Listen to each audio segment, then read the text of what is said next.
welcome to this week's edition of Buckeye Blueprint. I'm here with Nick McWilliams and Jacob Myers of the Lantern. We're going to recap the Ohio State's men's basketball season. And for the third time in a row, we've done this 3 times now, we have buried the team. And we're going to do it again. And it seemed like after the last 2 shows, though, they rose from the dead and they upset 2 teams. There's no chance they do it this time, though.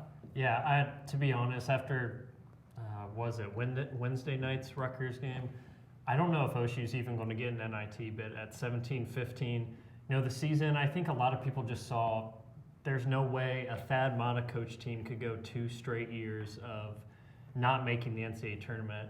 They were even worse this season, especially by record. And I know that's my opinion, but it just seemed like all year, same thing as last year, just didn't have that focus and no true leader. And it ended up in another disappointing season. Mm-hmm. I definitely think they'll still get the NIT bid. It's just a matter of whether or not I think they even want to go to the NIT. I think it's pretty fair to say the fans do not want them to go to the NIT. No, I mean, right now it just seems like everyone's just so in between about it.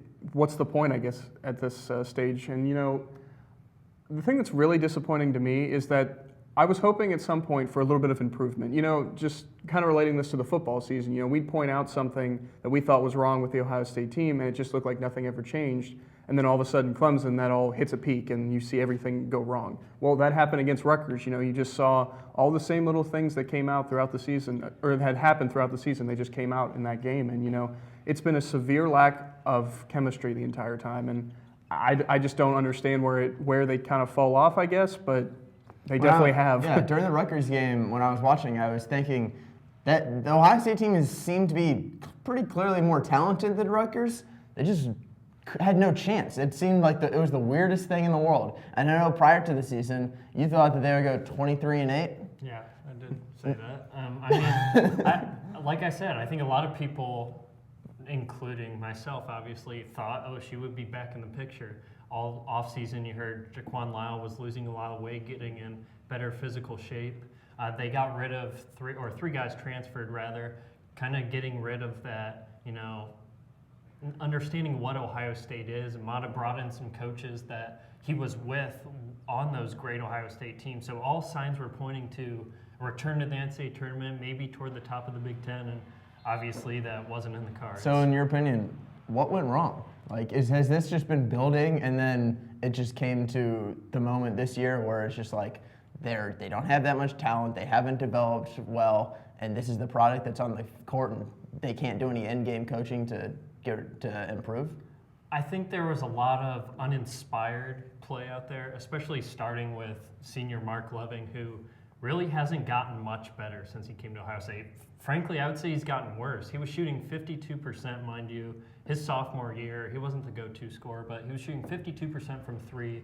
Then he gets suspended for 3 games.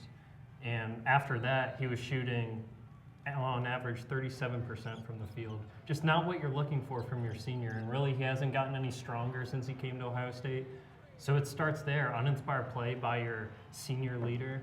You can't really achieve much, especially in a brutal Big Ten conference. Mm-hmm. Yeah, it's just, for him, it always just seems like it's always uninspired play. And I just don't understand why. He could have had the keys to this team all season. He could have been the one who was going to lead them. And again, we were just coming in and, I was saying, well, maybe this is the year Mark Loving finally shows something. He didn't show me much of anything. It's just a lack of drive, a lack of passion. I don't know what it is, but I definitely expected more from him, and I got the same result as I have for the past, how many years he's been here now, right? It's 4 now, so This was it. And you said he was the first one off the court right after the game, and it's just crazy for me that the guy who's supposed to be the one who's leading your team and he's supposed to be the one who's very vocal never does anything like that. And this was the same type of play, 2014-15, Amir Williams' senior year. People didn't like him at all either, but he wasn't expected to be a huge contributor, where Mark Loving was looked at as one of the best scorers on the team and just disappeared at times this season. So that's even more of an impact than someone like Amir Williams. And it seems like Buckeye Nation has the response that good riddance. I'm glad to see him gone. Buckeye Nation also has the response that to the pretty much the same response, but about Thad Matta, it seems like right now. He has about as low as a Q rating as you could have possibly imagined Thad Matta to have just a few years ago. I don't think anyone saw this coming. Maybe they saw a slight decline given the fact that the football team was rising, the basketball team, it seemed to be peaking.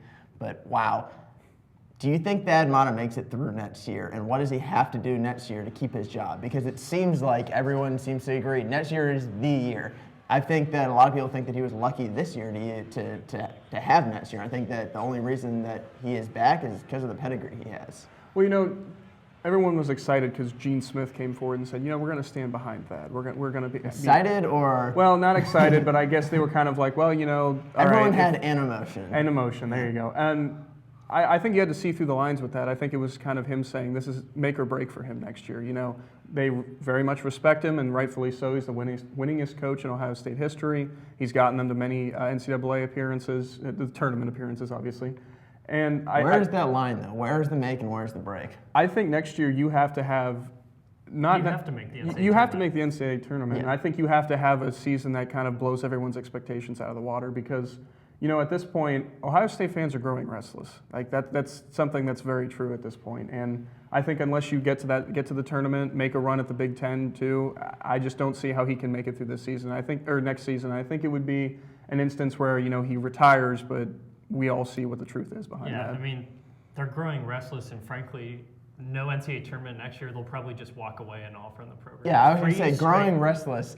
I think they have grown restless. Yeah. I don't even know where they're going from here. They're just going to get angrier and angrier. Absolutely. I mean, I think Thad absolutely deserves to walk away on his own terms. I think Ohio State fans devote really anything to him. The guy's gotten to 5 Sweet 16s, 5 Big Ten titles, 4 Big Ten tournament championships, which is a record, and 2 Final Fours. That's something pretty unheard of for any Ohio State coach. But as far as 3 straight years missing an NCAA tournament, if it comes to that, I think it's best for both sides, being Gene Smith, the athletic department, and Thad, to just go their own ways. Mm-hmm. All right, so next year is the year. Do you think that they have it in them? Do you think that Thad Matta, this will be his last year, or will he make it? Honestly, I don't know. I mean, they will have a much older group, and they'll have Keita Bates-Diop back, supposedly healthy, which probably could have been a huge difference this year. Not saying they would have made the tournament, but definitely maybe a few games. There is the Trevor Thompson question, too. Yeah, he might go to the league, but then you got Caleb Wesson, who I've heard is going to be ready to play. They're planning on playing him right away, whether it be starting or a lot of minutes off the bench. It's remaining to be seen with Thompson. But then they'll have 3 ball handlers, too. They have Braxton Beverly coming in. So they'll maybe have some more consistency at the point guard position. After that, it comes to the role players. So. I don't think you can just say it's just going to be, well, I don't know, it might go this way, it might go that way. I just don't see how this team could possibly find a way to get back to the NCAA tournament under Matta. It just seems like there's not enough, I don't know if it's leadership, so to speak, maybe not from him, but from his players on the court. And maybe you hope to see that out of Jayshawn Tate next year. I doubt he goes to the draft. Trevor Thompson might, but Tate would have to be that vocal leader, and I think he'd do a lot better job at that than Mark Loving did this year. But be that as it may, I think there's way too many question marks to expect this team to get that much better. So I just don't see Thad Matta getting out of next year. And another thing, you have a young league right now too in the Big Ten, so a lot will come down like the Miles Bridges. He'll probably go to the league, but the Big Ten in general is fairly young, which would just make it even more difficult for Ohio State to get back to that top. The reason why I'm a little bit more optimistic in Ohio State than you are is just because of Thad's pedigree, and I can't imagine that would be a 3rd year of suffering below expectations. Also, there's a reason why before this season you thought that they'd go 23-8, and it's because they are talented, and they're not totally devoid of talent. It just seems everyone fits together really weirdly. That I don't it's hard to understand. I think one of the biggest things is, we've said it before, you don't have that go-to guy, that go-to scorer. We were kind of expecting Jaquan Lyle to do that this year, and he got relegated to the bench eventually. I don't know what the situation necessarily was with that. Well, that was after an ankle injury. He started to play pretty well from the bench. True, and I didn't know if maybe that they were going to put him back into the starting lineup eventually, but that never happened. Probably next year, I think you could definitely expect that to happen, but I just don't know. I don't think until you get that guy who's going to be a program changer, who's going to be able to take the ball into his hands and just kind of score at will sometimes, I don't see Ohio State going much higher. It's one of Thad Matta's most important summers right here. Absolutely. He's literally coaching for his job, and I don't think 3 years ago that would have been insane to think that this would happen. And I'll say this too, that Matt Painter at Purdue, he had 2 seasons under 500. They were calling for his job.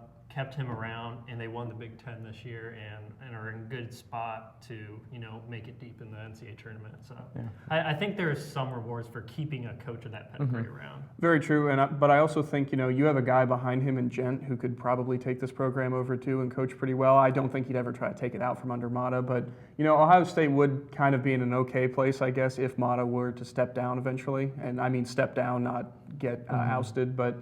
I don't know. It's just too many question marks right now to see how this team's going to go. So we'll wait and see. And there could be coaching changes here too. Absolutely. Dave Dickerson and Greg Paulus were rumored last year as a job, so maybe they get more offers this year. All right. Thank you, Nick. Thank you, Jacob. We'll try and watch what they do this summer. It's going to be interesting. It's going to be important. Don't forget and the no NIT. one. Okay. That's for you to say. I'm not saying that. All right. All right. Thank you.